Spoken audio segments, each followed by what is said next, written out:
channel. Ernie Rosa Crow, aka the Goddess Coach. I'm a bit jittery today. I've had a bit too much coffee this morning. But anyway, I wanted to share with you today. It's a very special anniversary.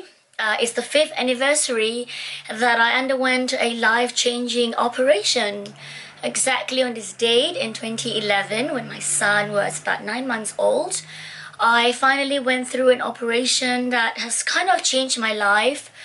In a way, maybe for the better, but on the other hand, it's maybe not. I actually had an operation to remove a tumor, a growth in my throat that has caused me years of heartache and physical pain.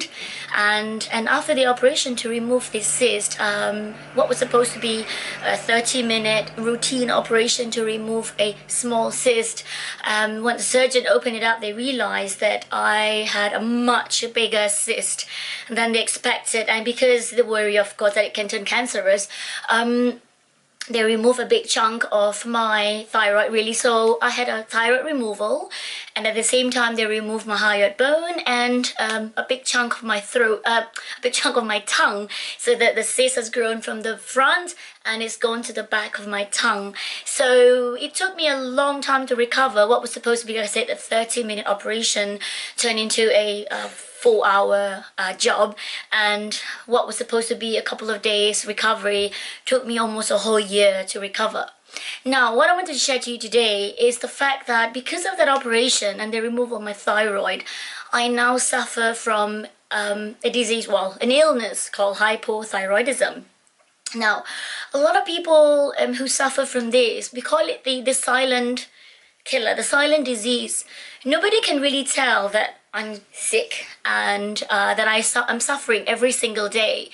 Everybody thinks that, you know, I'm very healthy. I've always been a healthy person growing up. I've always been on, on the slight bit of being hyperthyroid. I've always been very underweight growing up. I've been very hyper. I'm very active.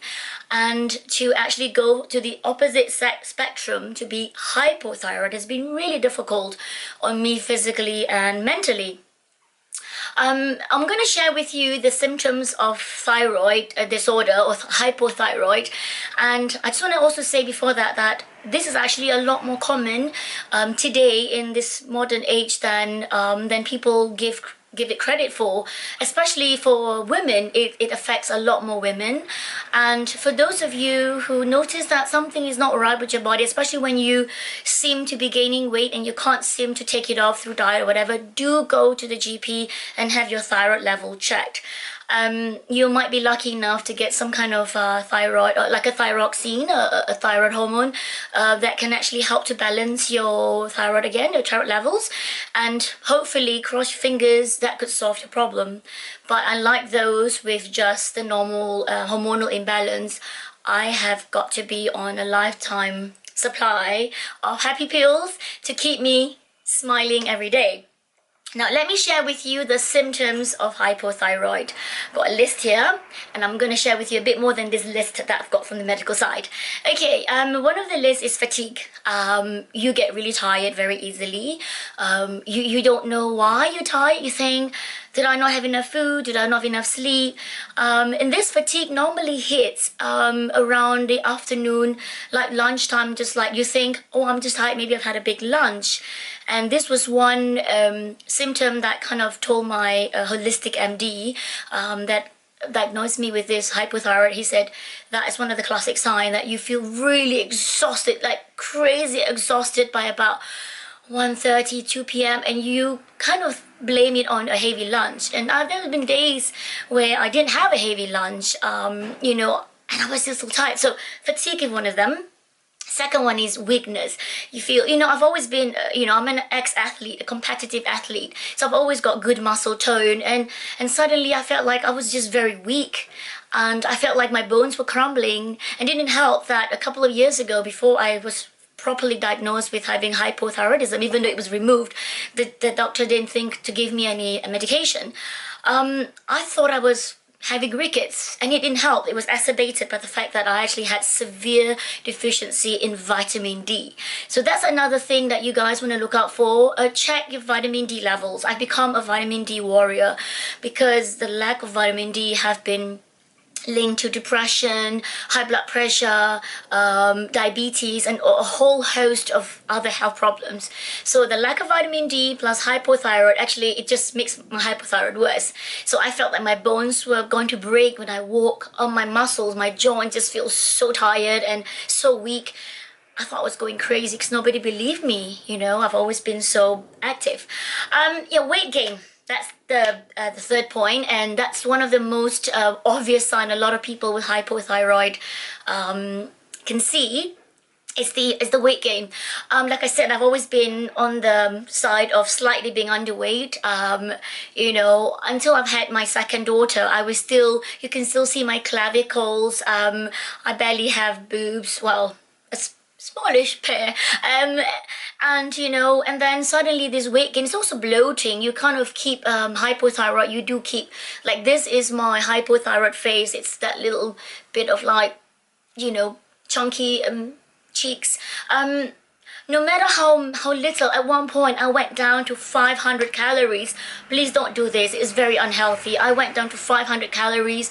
I did all the natural supplements, like, you know, I took stuff that I thought, like green tea, to help me with my weight loss, and I just couldn't lose the weight. I was still feeling chunky, I was still feeling fat.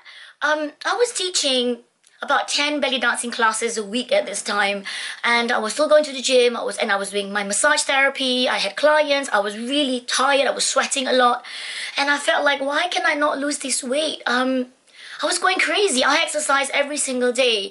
So this weight gain, I have kind of put it under control by basically exercising every day. If I don't exercise, I see the weight creeping back. And it's not just about the weight. It's I don't look at a weighing scale in the bathroom. I don't have a weighing scale. I use my eyes and my the whole feeling of my body. I can see that, you know, maybe my tummy's gone a little bit bloated. I feel that this muffin top has gone a little bit more bouncy. That's how I know whether my weight is going up or down. I'm still, you know, even though that I'm taking medication today, because I'm taking natural medication, it doesn't work as rapidly as the synthetic version. I prefer it that way anyway. But yeah, this how I keep my weight under control is by doing exercises every day.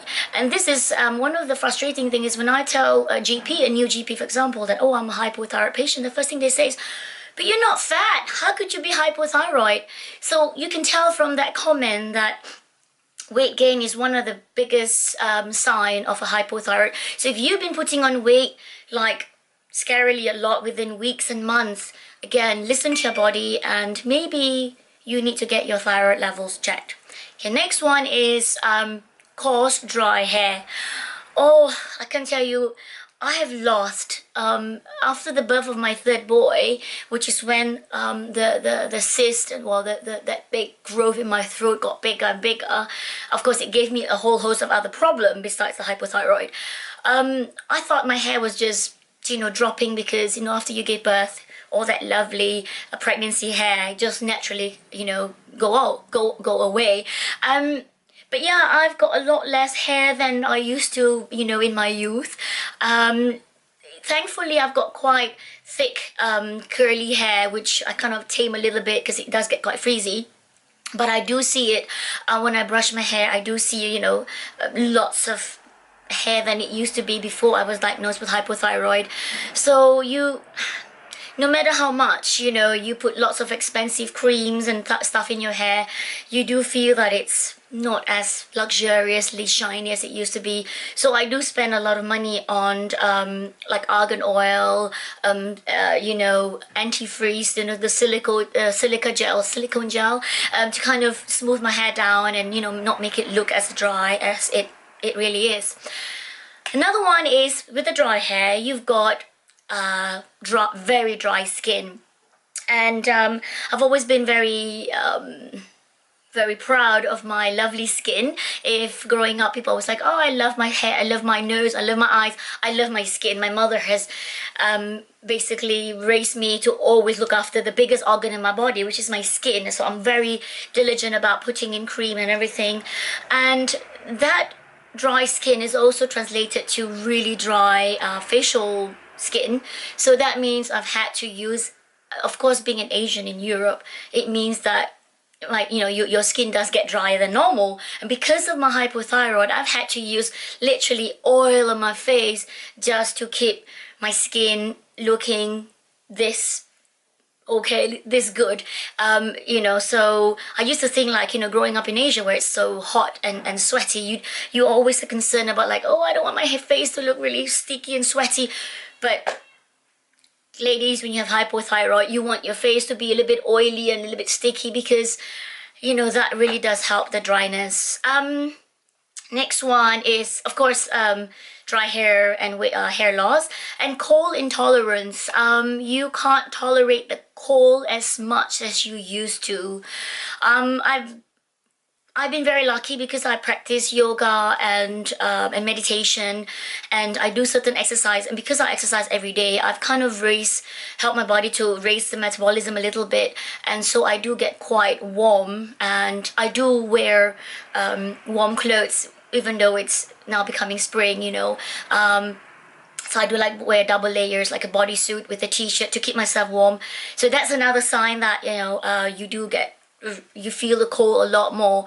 And with that cold, I noticed that I also get cramps a lot more, and that is another sign of hypothyroid. You do get muscle cramps and muscle ache a lot more obvious when the weather is cold. Excuse me. The other symptoms of hypothyroid is constipation. Touch wood, I haven't got this problem because I'm really good at looking after my fibrous intake. I do drink a lot of fibrous drink, you know, a lot of smoothies, so a lot of bananas and stuff. But apparently it is a common problem that affects hypothyroid sufferers. The other one is depression. I'm not sure whether the depression is caused purely by the hormonal imbalance or by the fact that, you know, like for me, when you're used to being slim and fit and active and hyper, to becoming, you know, tired and, you know, feeling poorly all the time, that does affect your mental state. I have to share with you that when I was first feeling all this malaise, this pain, this unease in my body, I really relied on my NLP background as an NLP master practitioner. I basically hypnotized myself to say that I am not depressed, I am not feeling down, this is not to do with me, this is not to do mentally, this is just what's going through in my body, this depression, this feeling of sadness, this feeling of being completely down. This is not me. I'm a happy person. I keep telling myself, you're happy, you're healthy, come on, you're still alive. You're not having, you know, the other deadlier diseases like cancer or something. But seriously, a lot of hypothyroid sufferers do suffer in silence because of this feeling of depression. And the other one is irritability. Again, maybe my kids might say I'm a bit more of a irritable mum, a bit of a naggy mum, but yeah, there are some days where I just feel impatient with things, and I just feel really, again, the tiredness does not help, you know, that feeling of lethargy. I've got 4 kids. I want to have all the energy in the world to play with them, to entertain them, to help them with their schoolwork, to do, you know, leisure activities together. But again, halfway through the day, by 4 or 5 o'clock, if I don't have a nap, which I rarely do want to take, because I don't like naps in the afternoon, but by 4 or 5 o'clock, when I'm about to have to cook my dinner and, you know, get things ready in the house, I just like, oh God, you know, I don't have the energy anymore. Yeah, that irritable feeling does come up. Another one is abnormal menstrual cycle, again, because it's hormonal, you know, the endocrine is, you know, related to your reproductive system. I've been very lucky that, again, when it comes to my hormone, my female bits. I've been really lucky that I've always got very short menstrual cycles. So now it's become almost normal. I used to be like a 22-day cycle girl. That's why it's so easy for me to get pregnant. But now I'm back to about 28-day. So maybe if you've been used to a 28-day cycle, you might go to like 35. I've heard from some friends, sometimes they've missed months, but they're not pregnant, of course. Another one is decreased libido. Again, if you are in a stable relationship, you might not notice that your libido is gone, because you know the hype is that, you know, as you get married or you've been in a long-term relationship, your libido kind of goes down anyway, because you get comfortable with your partner, you get more relaxed, you don't really feel the need to have sexual relationship, you know, you prefer just cuddles and kisses more than the whole birds and the bees. But do watch out, keep a diary, because all these little things could point out to the fact that you're having hypothyroid disorder or hypothyroidism. One of the last one that they mentioned in the medical side is memory loss. For a lot of women, for a lot of mothers, we always say when you're pregnant, you've got a memory loss already, or when you've given birth, you become a mother, you're a bit more forgetful. Maybe I am, or maybe I've just been a bit more scatterbrained than I normally am. So I really can't tell about this. Now, I've got to share one other thing that I noticed in holistic health, which is not really talked about in the general medical website, is the swollen tongue syndrome. Because I'm also a holistic therapist and I study acupuncture and stuff, we do know that the tongue is related to the hormonal glands, to the endocrine system. So I have what you call scallop tongue. That is, when I'm sleeping, my tongue becomes completely swollen to the point where it feels too big for my mouth. So when I wake up in the morning, I get like scallop tongues. You can see the shape of my teeth and the sides of my tongue. And what this causes is that it will cause me to have ulcers. And I'm telling you, before my suspicion about having hypothyroid was confirmed, it made me so crazy. I had ulcers every other week, and big ones. And it's not just one, like you bit your tongue. You would have like 3 on the left and another 2 on the right. And you know, when you have ulcers, it's so difficult to eat, it's so difficult to drink. You can't even swallow your own saliva. And imagine, you know, when you're working and you have to meet clients, or you have to talk to, you know, service people, and then you're lifting away because it hurts to talk and you can't talk properly. You feel so silly. You think like, am I making fun of people with this condition? But you're not. It just hurts so bad. Even till today, I am taking natural medication. I'm taking porcine thyroid, which is they take pig's thyroid, which is the closest to human thyroid. They crush it down and turn it into a little tablet. So it actually contains TSH, which is the thyroid stimulating hormone, T1, T2, T3, and T4. And it does help me a little bit more than if I haven't had it before. I chose to go this path because I didn't want to take thyroxine, the lab produced hormone, because that only contains T3. It doesn't have the TSH. Because for me, like I said, because I've had my thyroid removed, I am not just having thyroid with just a little bit imbalance. I haven't got anything else to produce it. So yeah, I wanted to give a shout out to all the women out there who are going through this journey with me and feeling like you're going crazy because nobody believes you. Sometimes my husband, I have to remind him, honey, I have hypothyroid. I am not the super mom, the super wife that you remember me from when we first got married, you know, 17 years ago. Please give me a break. I'm tired. I do feel lethargy. And he's like, okay, go have a nap. Again, you know, I have another girlfriend. She's a superb yoga teacher, and there's one more thing, another thing that she does talk about with her hypothyroid. She had thyroid cancer, so she's had hers removed because of that too. She has insomnia. And yes, there are days where you have problems sleeping. You can't shut off. You do. I mean, she's a yoga teacher. She knows all about meditation techniques. She knows all about calming her mind and, you know, relaxing the body. But she says she can't sleep for very long. Same for me. Some nights I have trouble falling asleep. And when I do fall asleep, and even though I've got like maybe 7 hours sleep, I still feel like it is not enough. So yeah, this is an illness that nobody really knows that you have. This is an illness that nobody really feel like it's something sympathetic. But trust me, for a lot of hypothyroid sufferers, it is a big deal. So if you are suffering from all these symptoms, please share with me what you're doing to overcome this. And if you feel like you need to go and have your blood tested, please do it and come back and share with me what's the verdict. And if you have any questions, any comments, please write in the comments below or subscribe to me, and I might talk about this a little bit more and give you some other tips that I use to keep my hypothyroid under control.